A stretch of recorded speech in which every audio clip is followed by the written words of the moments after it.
Where does this guy get to the information from? Looking like money, man. This is me, man. TV ain't got no temperature, dog.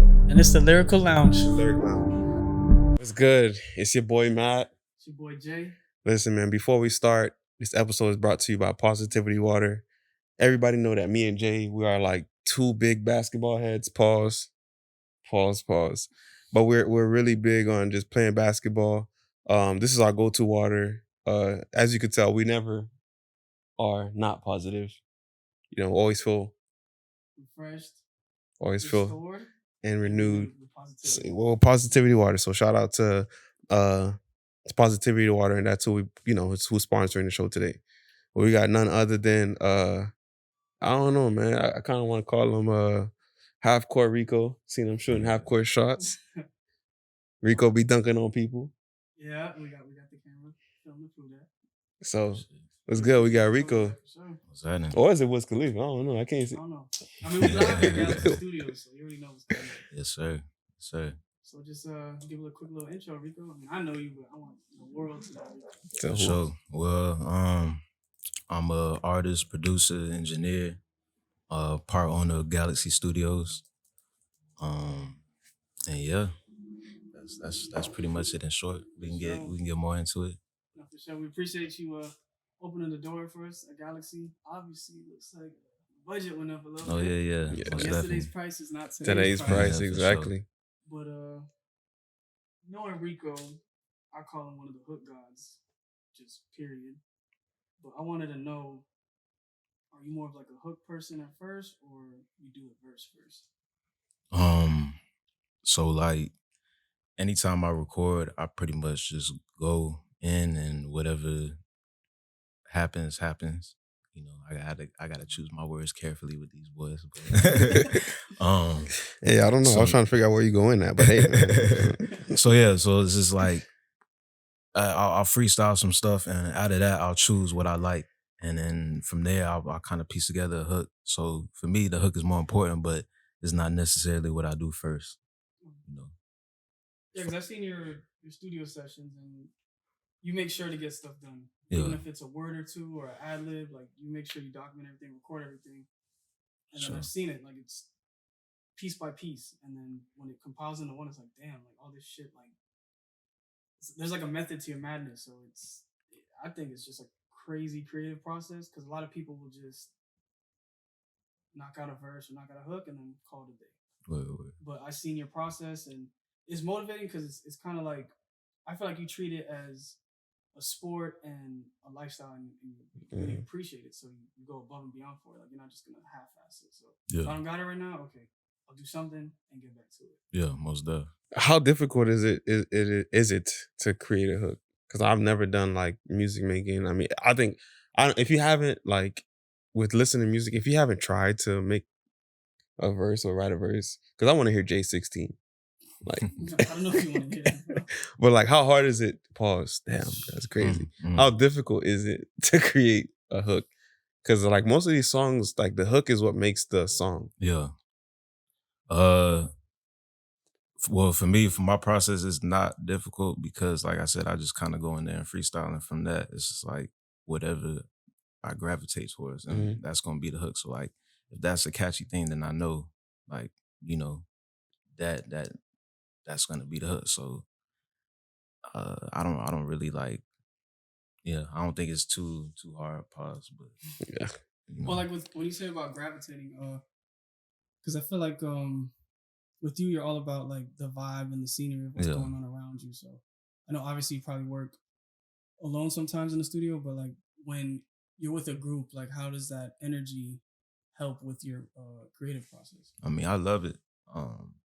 For me, like I'll have somebody playing a beat, and then just from the conversations around me that's going on, or from me to the engineer, if I'm just working with them, like that'll inspire something in the lyrics, but it, like organically, I don't go in there and force it. It will just something will happen, like something will come out and just, you know, I'll hear it, I'll be like, okay, yeah, that's the one. That's something I can go off of. So yeah, it definitely helps. I love the vibes in the studio as long as everybody's like, contributed in like positively to the energy and the vibes in the studio. I don't like people just in there, just on their phone on Instagram, like blasting that shit or They you know what I'm falling saying? asleep. Yeah, not just falling asleep or just not even like just nothing. Yeah, you feel me? So it is cool though, cause like I've been here for the studio session. It's like you'll have game playing in the back, or you might have movie playing. yeah, just the vibe, and then it can create like, oh, you catch something on the TV, it can inspire you to like, oh, like an NBA player did something, you could use his name as a reference in a song. So I do that too, where like I see things in my surroundings, and then I'll kind of use it for like my day-to-day use. And I feel like just creative minds do that a lot. I think I thought I was weird, but then when you're around people in that space, you understand you're not weird. It's just you just look at life in a different light. Exactly. Because to me, that's like the true essence of like anybody's creativity is their perspective. And because everybody's perspective is different. So that's what makes your art unique, or that's what makes your, perception unique. So you got to use that to your advantage. Definitely. So like as a producer, I just always have this question. So I'd say with no budget, who would you want as an artist and someone on the hook? And a co-producer with you. Okay. A co-producer. Give me TM88. Ooh. That's tough. I didn't see that one coming. EXO Tour Life. Yeah. That's a record. That's a hell of a record. TM88 or / Mike Will. Mike Will made it. Mike Will made it. So you're going for heavy. Yeah, he's going for This is something different. No, because it's not even heavy, because Mike Will can really branch out and make other type of records. That is Feel true. me? He's just a hit maker, so I fuck with bro. But artists, give me on the verse, give me Thug. Thug? Damn, that's crazy. Okay. And on the hook.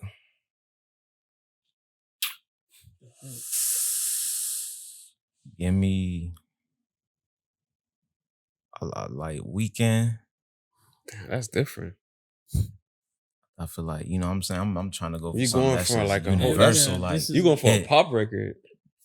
Type, but it could be just, It's gonna be an anthem, but for sure it's gonna be poppy for sure. Like there's some shit you can play. I'm about to go buy some shirts from H&M. That shit gonna be playing. Like, but see, it could be played at H&M, or you could ride around and you know what I'm saying. I want something like that. Yeah, that's interesting. So TM88, Mike Will, Young Thug, and The Weeknd. What about you, Jay? Conductor. No. I'm gonna go with Jay Dilla production. Oh, okay. Damn. J. Cole. And the hook. Sir. Damn. Y'all go Sir. Shout out to Sir, man, for real. That's good. Just dropped the album and I've been bumping that, so that was like the first thing that came to mind on the hook. What about you, Matt? Damn, I'm trying to think of a beat maker. I'll probably come back to the beat pause. But I'm gonna go with the cheat code. I'll have Ross. Okay. And who's who's my hook? my hook? My hook would probably be Gunna. Gunna? Okay. So that shit, it would be some like melodic. Okay. Beat maker would probably be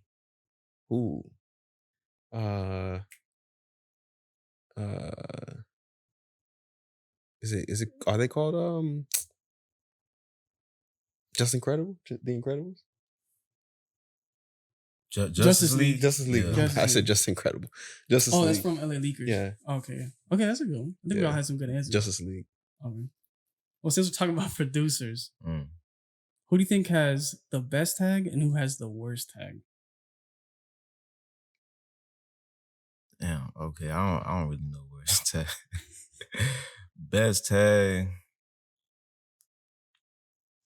Well, I wouldn't say worst tag, but just something that you know the tag, but it kind of makes you chuckle or laugh, because I hear a couple sometimes, and I'm like, I mean, only honorable C-note, because we was talking about it earlier. Like, just the fact that people be coming up to him and saying it in the girl voice to him, that's just funny. Honorable C-note.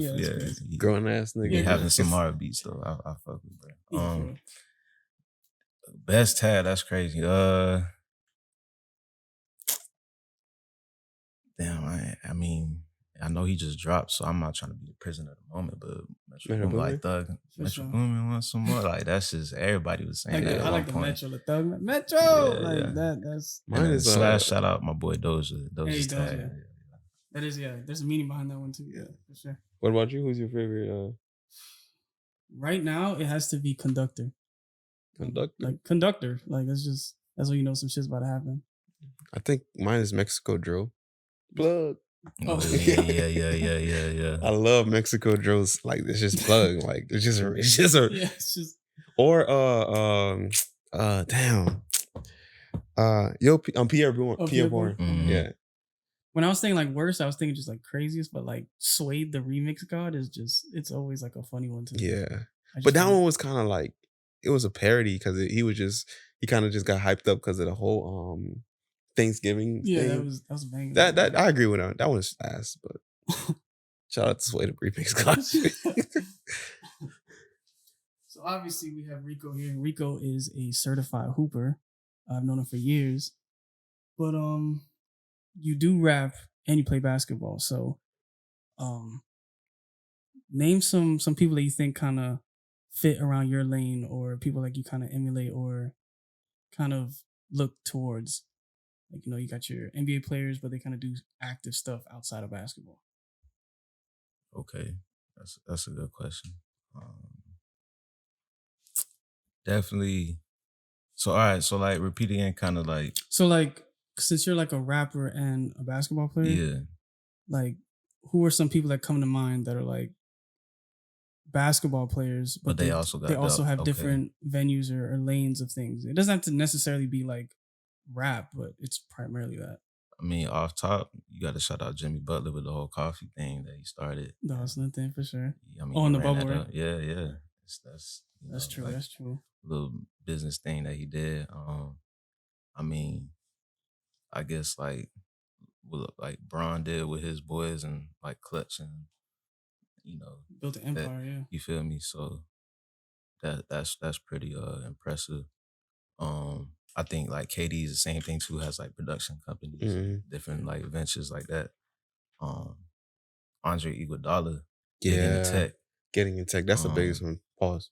That's definitely important.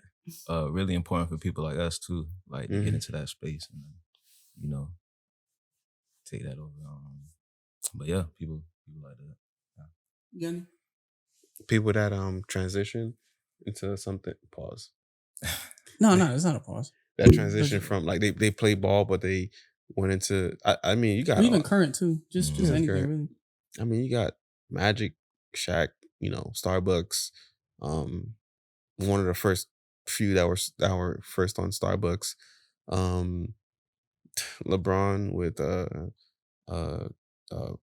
pizza. I don't know if you guys ever been Dwayne Wade's and Haslam's restaurant, 800 Degrees.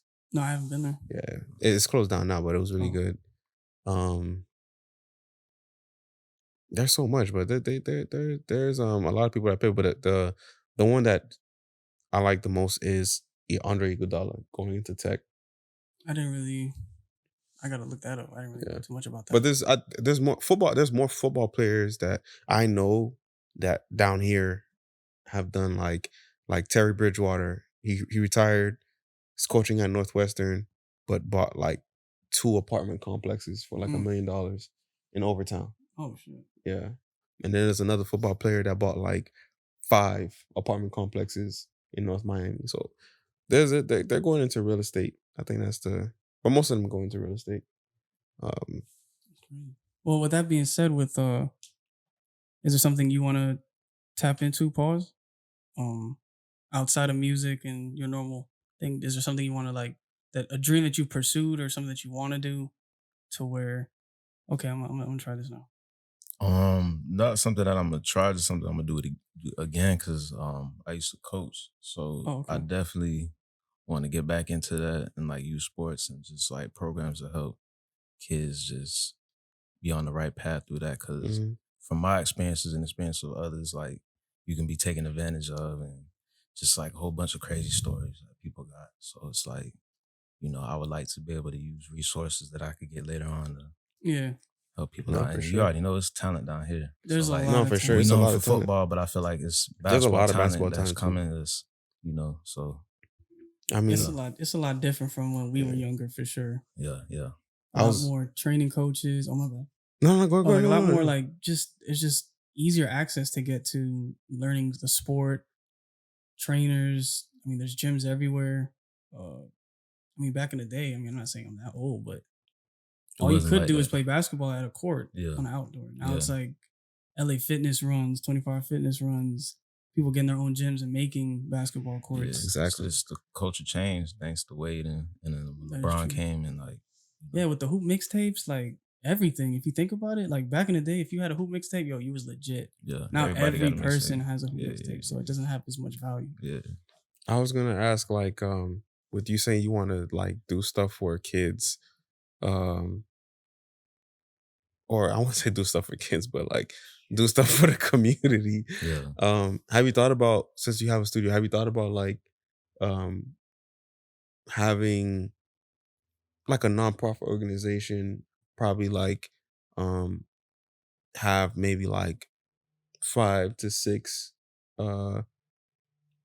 kids from like from the program, have them, come to the studio, teach them how to produce a song, even make them rap over the song, or have them teach them how to rap over a beat or something like that. Because I know a studio that does that, where they actually work with like at-risk youth. Yeah. And like, have you thought about like doing something like that? Yeah, most definitely. Like I said, once we get these like resources going, Yeah, definitely. Not for sure. I could tap in. I could help you with that because I know a couple people. And then another thing too, you can just figuring out what district your studio is in, and then contact your commissioner. Just be like, hey, I'm trust me, they're gonna be like, okay, how much is it for the studio time? And they're gonna pay the studio time because it's not their money, it's the government money. So that's real. Yeah, it's true.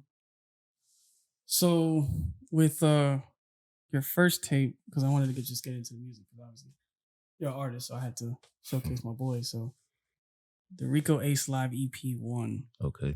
Where was Rico in that time frame, mindset wise, music, creativity vibe? Like what was your mindset in that? Really just trying to lock in like with a different sound and kind of try something different vocally. It's not really R&B that I do, but it definitely takes inspiration from that, has elements of it. So I've just been trying to, like, that album was me just like testing something out differently, like vocally. Feel me? So, because like, what's your background? Because I mean, I think that plays a major role on how someone attacks the music.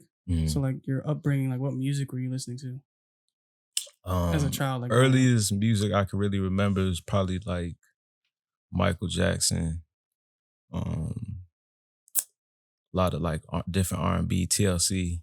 TLC. You know, it's just that type of vibe. Oldies like Earth, Wind and Fire, Prince, like those type of vibes is kind of what I grew up off of. And then like obviously as you get older, because I'm talking about like 4 or 5 years old, my earliest memories. Around like 7, 8, more like rap, so.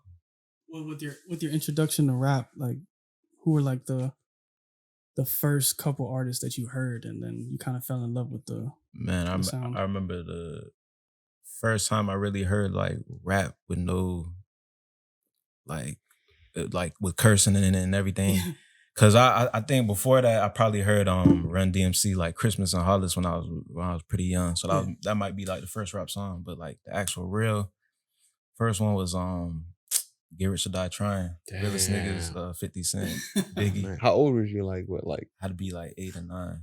I just remember I was coming home from a Heat game with my OG, and then he was just like, I'm gonna play this for you, but like don't tell your mom, don't tell your old girl. And I was like, all right. And I just heard that song come on, this beat just boom, and I was like, bro, what is this? It's crazy, and it's 50 rapping. It's just like that's one of those things where like you can tell that somebody's a star, somebody has it. You can hear it through the vocals. Like I knew what I was hearing, but I didn't know what I was hearing at that age. So it's like that was pretty much. Sometimes that's the good thing though.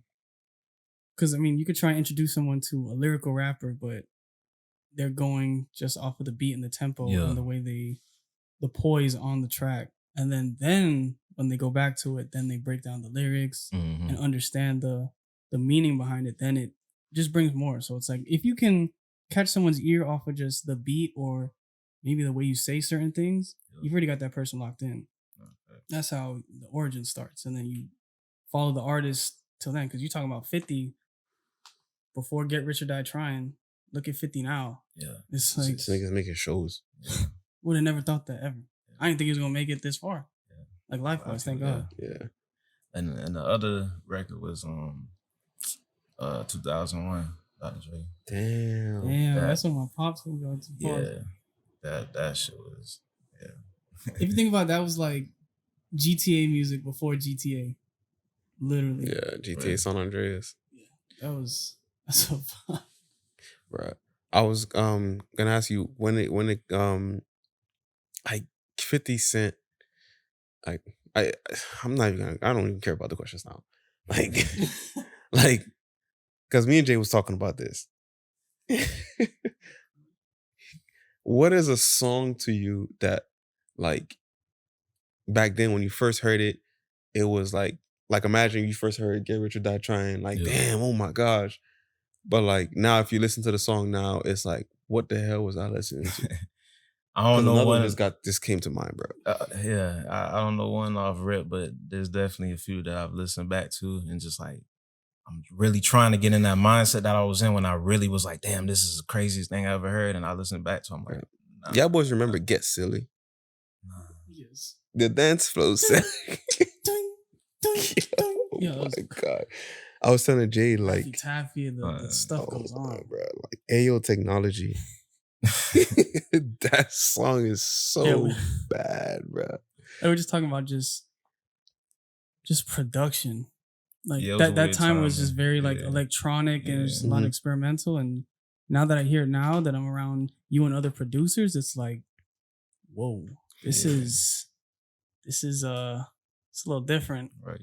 Yeah, it's definitely a weird time. Like, I don't want to say weird, but it's different. It's different. Mm-hmm. Yeah. So I don't want to knock anybody's production. No. It's just a different sound. It was a different sound. They probably think of the same thing for us right now. Yeah. Mixing these sounds together. But I don't know. It's certain areas that still hold up for me. That's always going to hold up. But as far as, that time period was... even the fashion, everything was kind of big baggy clothes, whatever. Like basketball jerseys, like niggas wearing double hats, it was double headbands. Okay, Joe Budden. I say like, oh God. Do you think Rico? Do you think Rico would go into like a new genre? Oh yeah. I'm always messing around with different. Take your time, don't. Genres of music, different genres of music. For sure. And I'm always trying to just like come up with just different styles what already exists to hopefully like create a new genre of music one day. But I'm not like, I know that's a lot to do. That's so I'm just gonna let it happen. But because that does take time to start a new sound, and then obviously you're gonna have to go through like the experimental process. Yeah. And then you probably want to like have certain people listen to it, get feedback, and then just not going off of like people's thoughts, but you want to get that feedback so you understand, okay, this is something I can fine tune. And then when that's your baby, then you share it to the world and it's like boom. Like we never heard anything like this. Yeah. So because it's like a lot. I mean, even when like imagine like Kid Cudi started his own wave, Chief Keef started his own wave. Like I feel like Tizo starting his own wave. I was watching this kid. I don't know if it was still Tizo too. It was like he was rapping though, but he was like doing this like all these weird shit, and he was like, he's a party pooper. Don't tell him forget to wipe. I'm like, he was barring up, but it was like, I don't know, the hair, all the piercings. It's like, I don't know. I think that's the whole new wave. Maybe they're descendants of Cardi. It's a lot. Just everything don't wear it births long. from something. Yeah. So But I think it's important at the end of the day just to be organic. I think like they finally found their flow once they was doing something that just worked for them. So that's where it lies. That is true though, because most of these kids, they just like, if you think about it, they're trying to rap like somebody, like like we know somebody, he raps like E40. Me and Jada. He raps like E40, like follow your own way, bro. Like oh god. But I don't care. They ain't gonna do nothing. Ain't gonna kill me, nigga. Like what you gonna do? But it's like, yeah, you got like we're talking about like bending the genres, like, you know, you got your yeets, you got I said bending genres. It's music. Okay. Not the porn categories. I mean, look at your hat, man. It's like sponsored by Brazzers. Anyway. Where's the positivity in that? It's great positivity. These women have houses. You're paying their rent, so it's okay. Oh, okay. Donations. You can find me on tab 4. No, just kidding. Tab 4. So we go to Rico Ace 1. Yeah. Then we get to Rico Ace 2.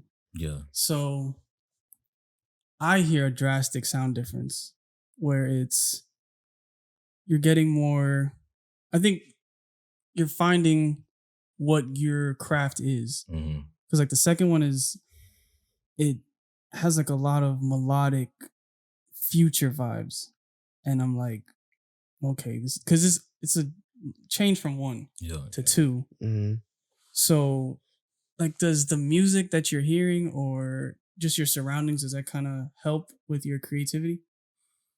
The music that I'm hearing, yeah, but I'm always listening to all types. Like sometimes I'll stay current with what's dropping, but a lot of times, like people know me, they know like if an album drops, I'm probably not gonna listen to it right then and then. I'm gonna listen to it like a couple weeks, maybe a month, maybe 3 months later. Like I'm gonna stay up to date with the current sounds, but I'm not gonna necessarily just look for every hot thing that's dropping and try to emulate that sound.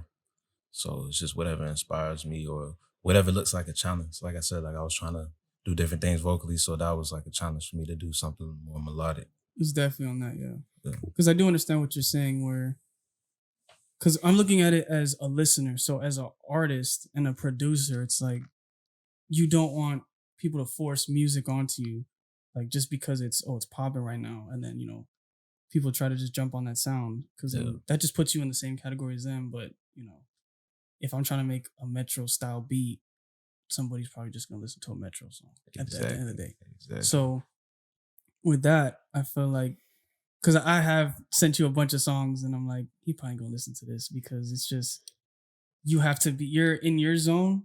Like you can hear it from a distance, but you don't want to just lock into that. And that's where you start, like, not saying like people do plagiarism or they just legit copy the style, but it's just too much influence can kind of lead down the wrong path sometimes. Yeah, it dumbs down your creativity, and like you just try to do what works already for somebody else, and then you don't end up being the best version of yourself by doing that. So it's like, why?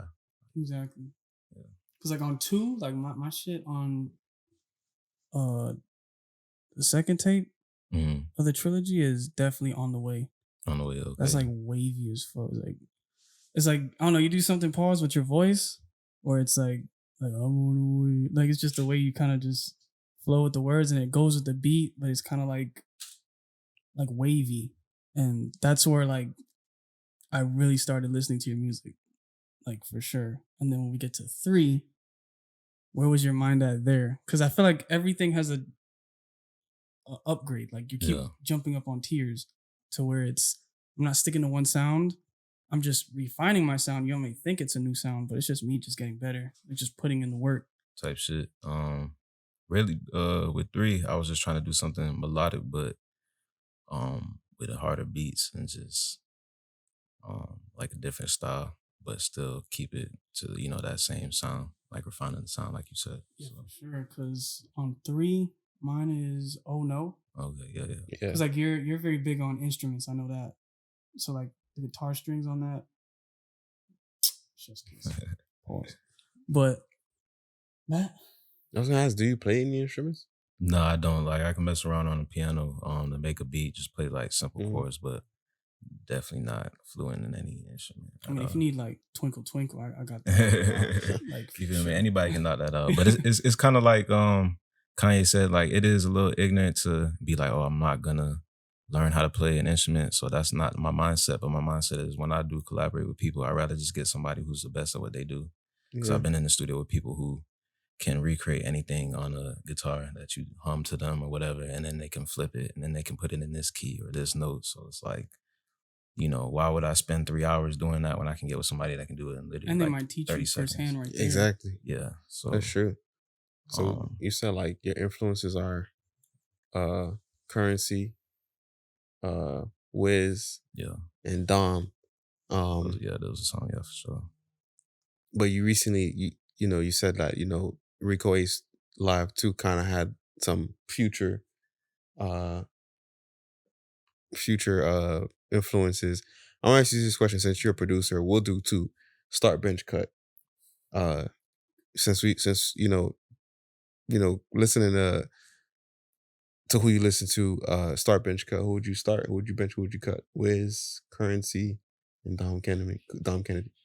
Okay, so I'm fucking with all 3, right? But in this situation, yeah, that's crazy. Hey, y'all got me down. It's tragic. Got a tight end.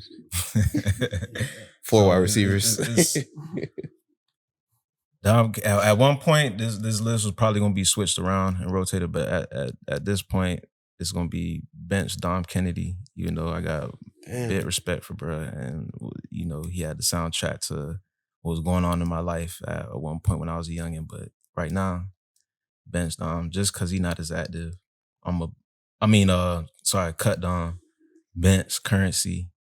Always gonna fuck with Currency and how he went about his business and everything, but I just feel like Wiz is just a little more active out here, and he just went a little more mainstream than everybody else, or a lot more mainstream. So Wiz is gonna be that starter. Okay. He's just like the poster boy for. It was like he's like our Wiz, our Snoop in my opinion. For sure, how he embraces and kind of brought like camel shorts and chugs, the Taylor Gang stuff. Created a whole wave. Like niggas ain't even know Green Bay Packers colors was green and yellow. But, niggas ain't know Steelers colors was black and yellow. Like, he had the perception that people really thought he was from California. Yeah, exactly. Yeah. That's when you're an artist, when you can make I guess like an image of you're just embraced by a whole nother coast, really. Yeah, bro. Freestyling over freestyle. Like I never heard a Wiz song. My favorite thing was his freestyle. Life's good, so I'm living great. Like, bro, I was like, what, 8th grade listening to that shit? Like, I know you guys are older than me, so it's like, man. But let's make it a little bit more difficult. Let's talk about producers. Okay. Start bench cut. Metro, Mike Will, and who's the other producer? TM. Huh? And TM88. You gotta breathe. No, I'm just gonna get love to the underdog. So I'm gonna just say cut Metro. Damn. And then I'm like that? Yeah. No pun intended. Yeah. Bracket for sure. Yeah, March Madness shit. Yeah, you feel me? I'm a bench Mike, and I'm gonna start TM. Damn. And yeah. I will give so love to the underdogs, you feel me? Yeah, hearing the process behind TM88 making EXO Tour Life that stuff's inspiring. Yeah. Like it makes me want to be a producer, or at least like be more engaged with music, because I gotta give it to y'all producers. Pause. That was crazy. Yeah, damn, Jesus. Bro. Like, wow. Sorry. Something you want to tell me, bro? I think I'm doing it right now. Hey, yo. Just the creativity and it just makes you like understand, like embrace everything in your surroundings, people you're around. You may hear something and you might brush it off, but to you, if you hear something, it's like, nah, that's an idea. Yeah. And it can kind of mold into art. No, really. It happens like that. It's like a gift and a curse, though. It's kind of like sick in a way, because I can't go anywhere and listen to music without thinking of a sample, or thinking like, what BPM is this in? Like, how could I do something like this? So I can't even enjoy myself in like the club anymore or anything like that. To be honest. But it's good though, because like you said, I take all those ideas and I just implement them.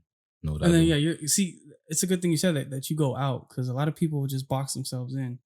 So when you go, I'm not saying you go out all the time, Right, you're right, partying, right. but you'll go out, read the room. Okay, this is the vibe they're on. Okay, then you'll go back in the lab, and then you just formulate to your own. Oh yeah, To your own most liking, definitely. You got to, like, that's just part of being in the game. You got to know what's going on. You got to know what people fuck with. So, you know. Hey man, 'cause, we was talking with a Miami legend. Shout out to JT Money. Interview out now.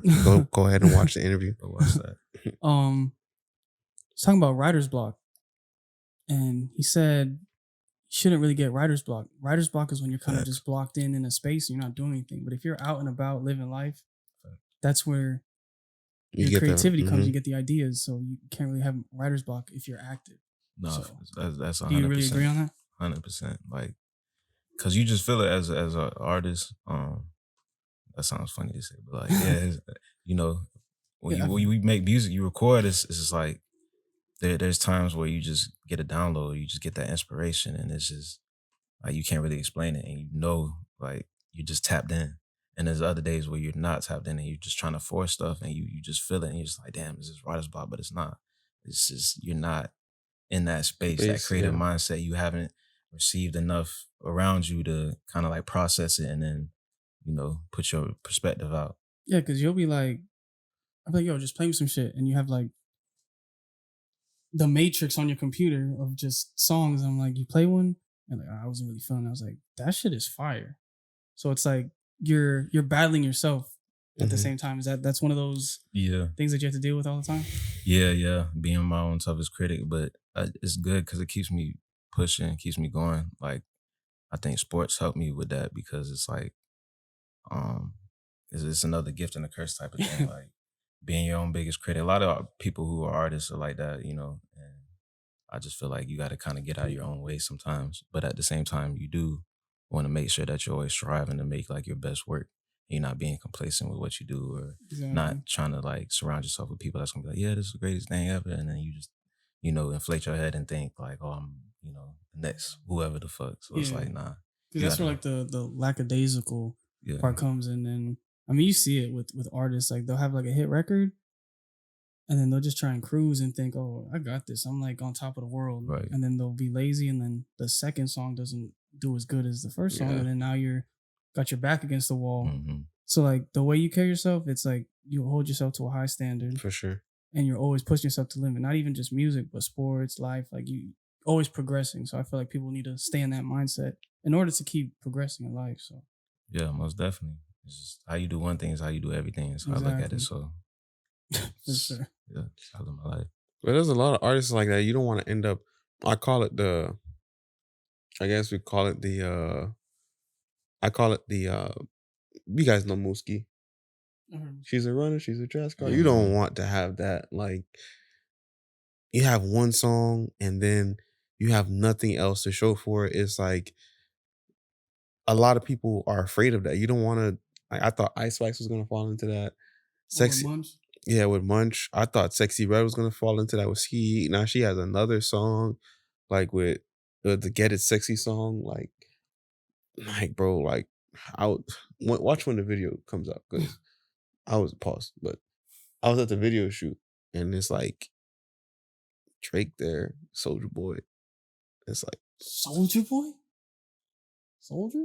Yeah, because the song is basically like it's a homage to Soulja Boy, like I lying though, like that's a whole like Soulja Boy thing. Okay. So just being there and like do you ever feel like for example like J. Cole 2014 Forest Hill Drive, he says like after he had that he plateaued, he didn't think that he could make anything better than that. Do you ever feel like when you produce music like? Nah. I always think I'm gonna get better. Like I always think there's more shit to learn. Mm-hmm. That might just be me because like I kind of started late. Like because it's people their stories that they was really out here from like like 8 years old they already knew how to play an instrument, so that kind of jump started. Or they was already like in the choir in church or something like that. Mm-hmm. I was never one of those people. It's always just sports. So maybe that's why I feel like that. But at the same time, Like, nah, I don't. And I don't even think I'm on that type of level to even feel like I could plateau or like, I should be worrying about that. I mean, you never know. Like, cause even like, I don't understand the name, but Boss Man D-Lo, like, but with him, like, people feel like he's gonna plateau too, but it's just like he got eating hibachi 50th floor. Bro, 50th floor, bro. You gotta be Mr. Pot Scraper. Like, baby, we ain't like I ain't say I'm DJ Khaled when I say we the best. Like you just gotta just capitalize off of it. I just feel like now is a time for like we're living in a time where the underdogs are winning. And that's how I kind of see it, I just like for me, just outside looking in, I just kind of just wanted to tell you, just keep going, bro. Like I appreciate it. Don't stop and don't let anybody make you feel like less than, because who are they? Right. Like, I feel like this year, I think for me, I just want to tell you, like, this year is the year of procrastination. Like, the worst thing anybody could tell you is no. If you got a phone number, you got somebody's phone number in your phone that can get you to the next level, the worst thing he could do is block your number or just tell you, leave me alone. Right, yeah. Because at some point, he's going to be like, bro, man, this nigga been calling me. Because at some point, he's going to tell the person. Yeah. Oh, bro, he been calling me. He been trying to get in contact with you. Like, bro, why ain't give him my number, bro? Like, man, that nigga annoying, bro. And it's like, I had to learn that. Like, shout out to my guy, H2. He was saying that. He was like, bro, there was a time he was a part of Po' Boy and he ran into an artist and the artist, if he didn't just, he was like, oh, I'm a part of such and such thing. And he was like, bro, if he didn't dap him up and just treated him like a nobody, he wouldn't have had that connection today. So it's like, man, those people that kind of just put you down, just say, fuck them, man. Everybody can't go. I got niggas saying I'm their sons and shit.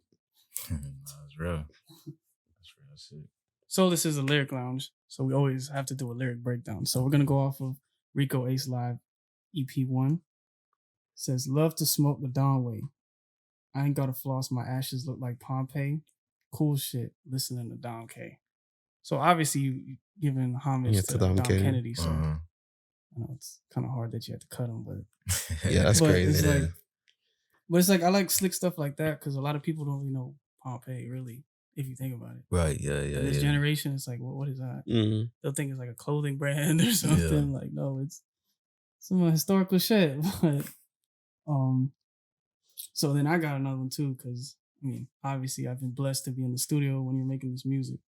I don't think it's out, but I'm gonna say it's DNS. Okay. So, oh fuck these. I mean, this might be a pause, but I don't know. Now that I think about it, yeah, I ain't gonna lie, it's a pause. But, but it's okay. Just fuck it. I'm getting blown on the west side. I know you from the north. I'm trying to be your best side. Is that bedside or best side? No, best side. Best side. Yeah. Like best. Yeah, best side. But it could go for both, though. Yeah, that's what I'm saying. Like that's how I like when artists do like the manipulation, or they kind of play with the words, kind of. Hey yo, I'm playing with words, kid. Not playing with myself. Or man, pause. All right, fuck it. Fuck it. But like when you can like manipulate words to the point where you may think it's one word, but it's actually the other. Yeah. Because I was doing that for years with the Lloyd and Wayne track. I always used to say she's 5'2" when I was a kid. And then I was... They're saying like she's fine too. She's fine too. And I felt like an idiot like the whole time, but nobody stopped me. Yeah, I was in my own world. It makes you get that. So like, do you get that sometimes when people are like kind of reciting your lyrics or saying... They think it's something else. Or, with it. Yeah, that happens. But to me, it's dope because like I remember listening to an interview with Future and he was saying that he was mumbling when it like Tony Montana and just like the fact that I don't know, I look at it like true art because you wouldn't go to a painting and like, yeah, sometimes I have a description or whatever, but they're not going to tell you exactly what every little detail is, and like that's for your interpretation sometimes. Like that's how I want the music to be. Obviously, there's a limit to it. There's like a fine line, but I kind of like that when somebody can interpret it in a different way and it still work for them, still means something to them. Like that's fine. It's like I ain't say that, but hey, or even just the way you like say certain words or your tone, because it's like you said with Future, with like Tony Montana, like he's like, bro, I couldn't even open my mouth. Yeah. Hey yo. Pause on Future. Same thing with Kanye through the wire. If you think about it, like dude got in a car accident, jaw was shut, and he found a way to still rap. Yeah. But nah, he known for that. There's a lot of times I've listened to his songs where I'm like, bro, what the fuck did he just say? I have no idea, but it's hard. Like, bro, have you heard the Everybody song with the Backstreet Boys? Oh yeah. Bro, he says Kanye gets away with murder. I ain't gonna lie. He says some foul, out of the blue stuff, but we just rock with it. Just like because it sounds good. Yeah, just like Father Stretch My Hands. Like we'll bump that, but if I fuck this model and she just bleeps her asshole and I get bleeps in my t-shirt, I'm gonna feel like an asshole. Who else can say that? I mean, shit. And you can if you get to that level. Yeah. I mean, to me, it's like, all right, first of all, he the person that went on TV and said George Bush don't like black people. So and Chris Tucker's school. If you can do that, bro, like, ever since then, I was like, why are these people so surprised? Like, this nigga be acting wild. Like, this is the same, like, what? So that's first of all. Second of all, I feel like you always got to be polarizing with it. And, like, you want half the people to shut that shit off once they hear that line, and the other half, like, bro, what did he say? I'm going to rewind that. Nah, he said that. I'm posting that. Like, that's kind of how you want it. You don't want it to be, like, forgettable. So that's Kanye. You get to a limit where it's like, I got to up the ante. And, you know. So as we're talking about, you're a rapper, producer, basketball player. So I want to see what you think about these bars. This is from Stove God on Babylon Biz. It's off the West Side Gun tape. It's Scorpions on an apron with Damian Lillard. I had O's in a blazer. Hang me on a gold cross. Bitch, I'm really the savior. Stove Jesus had coke dreams, slept in a manger. Yeah, I fuck with that. O's in the blazer. The O's in the blazer, yes. If you didn't know, Damian Lillard used to play for the Portland Trailblazers. And he used to wear number 0. So yeah, that's for our women fan base. Yeah, that. This is probably one of my favorite basketball bars. So this is Big Sean on Bounce Back. Oh, pause. Wow. Yeah. So if I lose one, bounce back like 2-3 to the 4-5. I think. What y'all think about that? When I first heard it, it kind of went over my head. That went over my head. That's kind of crazy. Yeah, that's crazy. I even did the. I think for me, thinking about it, him saying, 2-3 to the 4-5, it makes you think like, damn, is that what Jordan thought about when he switched from 2-3 and he came back from playing baseball? Mm-hmm. I think he played baseball wearing 4-5, right? That's what I was wondering if he played. If he did, that'd be. I think he played baseball wearing a 4-5. So okay. That would be crazy if he did that. And think about it. My next chapter in my life. So the next 2 numbers. So and then he went back to 23 after. Yeah. So I want to think about LeBron why he went to 6. But 2 times 3. No, 23 retired with the Heat. With the Heat. Yeah, that's some weird shit. Why the fuck they gonna retire Jordan's number? He ain't never played for the Heat. Yeah. That's crazy. Whatever, man. Remember UD? Like, why we got Bill Russell jersey up in Miami? I ain't gonna lie. Nah, Bill Russell, all right, because everybody got to retire, but that's crazy dick riding. Like, this nigga beat you in the playoffs so many times. All right, we're gonna retire his jersey. What? That's crazy. Right. But what y'all think about this Metro and Future tape? Because it's already being thrown into album of the year, which I think is a little crazy. Yeah. I don't know. I mean, no, it's a Metro tape. You said the Schoolboy. Was it you saying the Schoolboy Q was album of the year? No, I said it could be potential for it. Oh, okay. We're only in March. Yeah, it's way too early to call album of the year. I have to hear everything throughout the year, and then, but it's a contender from production. I mean, I don't know about y'all, but I like the no features listed when you get the first listen. Yeah. And then you have to guess which one. Yeah. Because I like Everyday Hustle with the Ross feature. Yeah. That. I like the verse just because it's Kendrick. It is going to be controversial, especially after what he said. But then he got a cheat code with the sample, the OJ sample. This is a hot take, but I don't think the Like That beat is that crazy.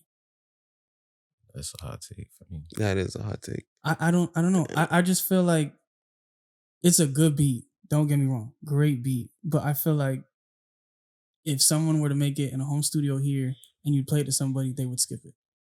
Maybe, but also it's because they don't got that vision. They also don't got Future. They don't on the got shit. Future. They don't got Kendrick. That's what we're kind of talking about earlier, Yeah. where it's like, where a producer really does have a partake in it, and the artist, where you can turn something into like gold. Really, Yeah.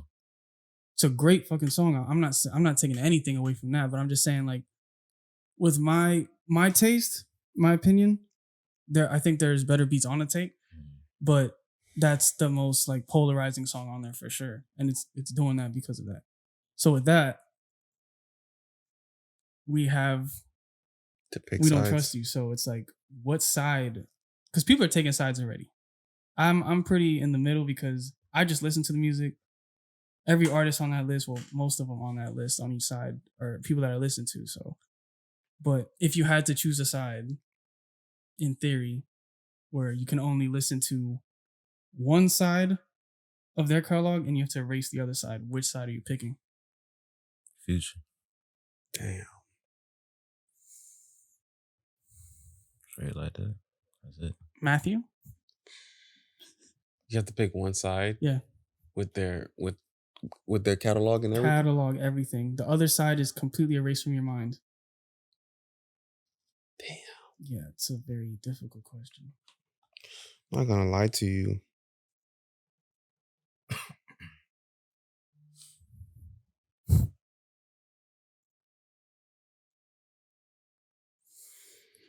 I agree, Future, bro.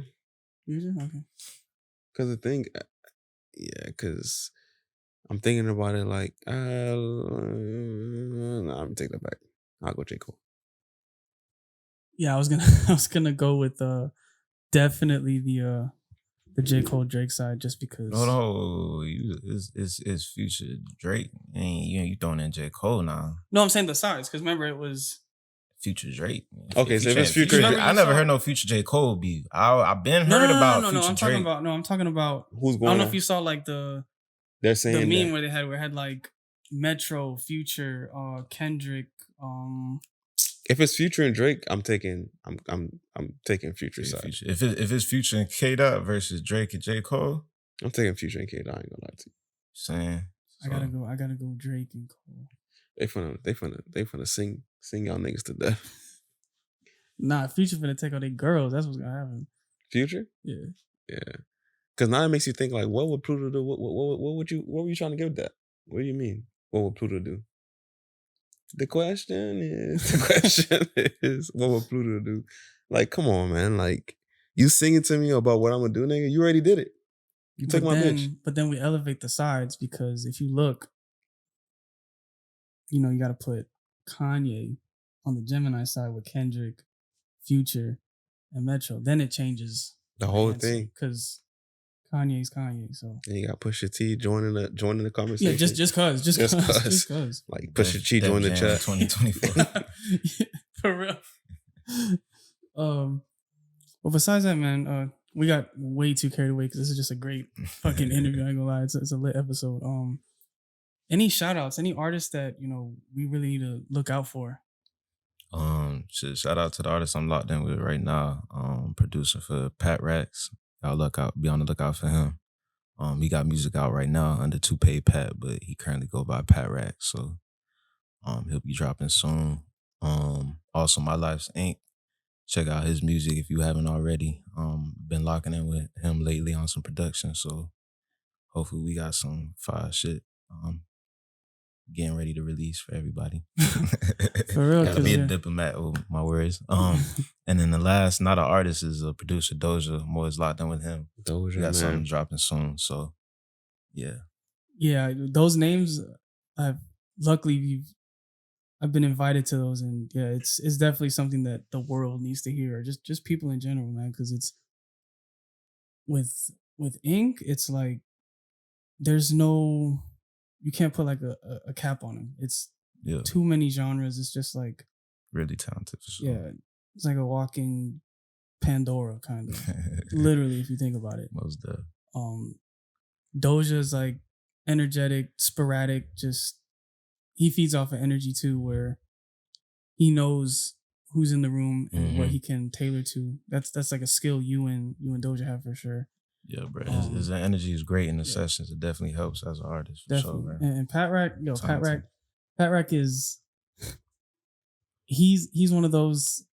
I put him in like a Kodak mind frame where it's the music is there and also it's the personality, the person itself. Because like he's always smiling. He just has like good energy.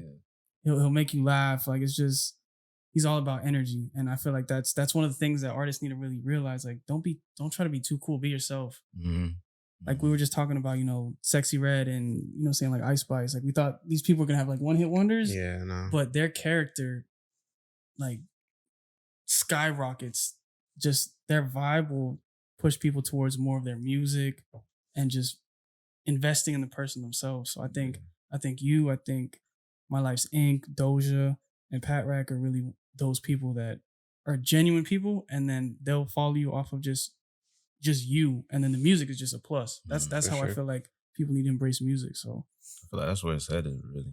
Like everybody's in the authenticity now. You see all these celebs is dying off, like not literally, but you feel me, just in a figurative sense. Like definitely, people not really fucking with that so much anymore. So yeah, for sure. I mean, I guess before we end, I do want to give a special shout out to Nat Guilty, NAT.Guilty. I don't know if you ever been in jail? Nah. Man, listen, man. Great answer. Yeah, that's a great answer. Nah, I'm not going. And let's leave it that way. But if you ever do, or if you know anybody that ever did, Not Guilty, she's a criminal defense attorney that she's specializing in conquering your case and bringing you to your legal destination. She's a fighter. She might look light, but she's heavy, because she's really tough. So you kind of just she's not fighting in the gym, she's fighting for you in the case, that type of thing.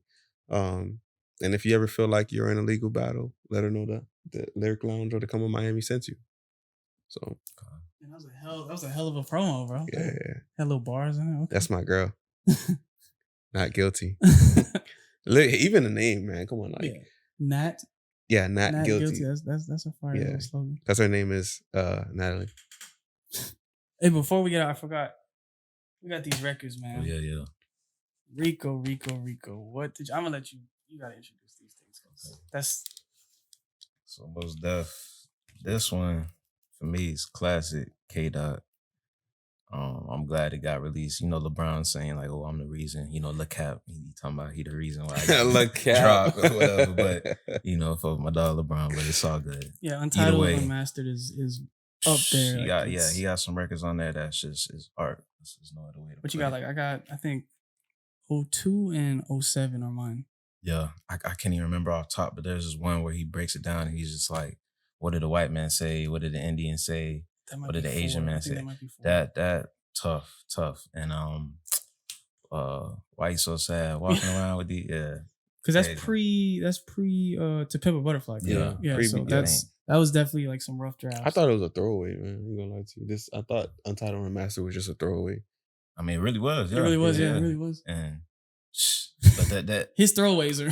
It's just like you said. It's songs that other people have that you've been like, "Yo, this is fire," and they just come like, about. So just imagine he was probably thinking like, I don't know if I want to go in that direction. I don't fuck with these. And every artist should do that. I think Drake did that too during the pandemic when he dropped Dark Light demo tapes. Dark, yeah, like definitely. But Florida. I think we're not really more so to get out his contract though. I feel like that could be strategic. So that was that time. Yeah. What else you got, man? All right, so Cushion OJ, he was listening to Wiz around this time he dropped. It's just like, yeah, bro. Like, there's a reason Wiz is starting on his roster. Mesmerized. What we say? I don't love him. I don't chase him. I duck him. Smoke something. Go to a new state soon as I fuck them. Niggas be pressing pussy ain't nothing. Instead of worrying about who that bitch fucking, why don't you get you some money? Hey, that's real shit though. Like. And Glass House, bro. Glass House. Oh yeah, with Big Crit. Shout out Big A. But a lot of people don't listen to the underdog. Big Crit. He's a big underdog, man. Bro. Fire producer too. I wish I could work with him for real one time. Like, what's your favorite song? Your favorite Big Crit song? 2000 and Beyond. Damn. I think there's Dreaming, and there's another one that's pretty fire. But like 2000 and Beyond off top, that's like mine is Forever and a Day. Forever and a Day, yeah. And it's just the fact. See, I always fuck with people who make their own beats too. Yeah. Sort of, for me, he really could have been as big as he wanted to be, but that was crazy. Damn, that's the third time. Yeah, he could have been as successful in the industry as he wanted to be, but you know, I feel like he chose to just stay his lane, do his thing, which that's commendable. I just didn't want like the demons to chase him. Yeah, I don't know. All I know is for me, he's always gonna have legendary music. Have to get on the jet and run away from people. Probably the funnest thing. No Diddy, I'm not gonna lie to you. Like, that's crazy. But real quick though, before we end, let me give a shout out to the other co-owners of Galaxy. Yeah. Lou, Pierre, Franco. This has been, anybody that knows Galaxy's just been a little hub for, you know, the underground for some years now. So anybody that's been rocking with us, that knows us, we appreciate y'all most definitely, and we got a lot more coming. I mean, a lot more in store. For sure. That's great. He called himself. He called himself.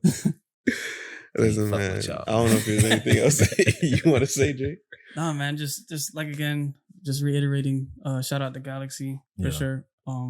I've been here for those events too, and this place is jumping, like the Den events. Oh yeah. That's a very big artist. Like you, like going through the years and going through the events, it's like you'll see, you know, people start here, and then you'll look like later down the road, and you're like, damn, this person just got signed. I think 12 was there one time. 12, yeah. I mean, just like real quick, people just pop up too. Nah, yeah, most definitely. He got his own studio. Yeah. I was at his studio a couple weeks ago. Oh, for real? Yeah. Nice. Yes. He got his own studio. Nice. No, I was gonna say, like, real quick, like, if for those that don't know some of the history, the old owner, his name was also Rico. He passed away. Damn. He was tapped in. He was recording like Black, really? Denzel Curry, people like that. You know, way back, he was tapped in with Ronnie J. So he, you know, he's really been like the reason why Galaxy is where it's at is because of those connections. Not to say that we even really like utilize any of them. It's just the fact that people know about Galaxy and has a certain like, or like people who just feel the energy and like, that's all, bruh. So, you know, definitely got to shout out Rico for that. Shout out to Rico for that. Shout out to Rico, man. And rest in peace, bro, man. I didn't even know that. Definitely. It's sad though, you know, but it's kind of a beautiful thing because you kind of like, we kind of just, life just kind of just goes, and you until you just sit down and just think like, damn, man, like this person could have been here, or he could have been with us, or he, you know, he started. Other people would, you know, there's other people that because, you know, of beef, you would have stopped, but death is another thing, man. So, and for y'all to just keep shop open, like, you know, a lot of people, they would like, give with the up, devastation, they would just lock up shop and just go about their own way. It's like you kind of just keeping it pushing because that's something he would want to do. Exactly. So we're doing it in his honor. And when it's been tough, like during the times of pandemic and just anything like that, it's been tough on the business. We just have that in the back of our heads. Like, you know, it's a bigger goal. There's a bigger reason why we're doing this. So most definitely, man. I don't know what else to say. I think we should leave it off at that. Shout out to Rico, RIP Rico one more time. And thank you, Galaxy Studios, once again. My name is Jay. It's your boy, Matt. It's Rico Ace. We are out. Sorry. Peace.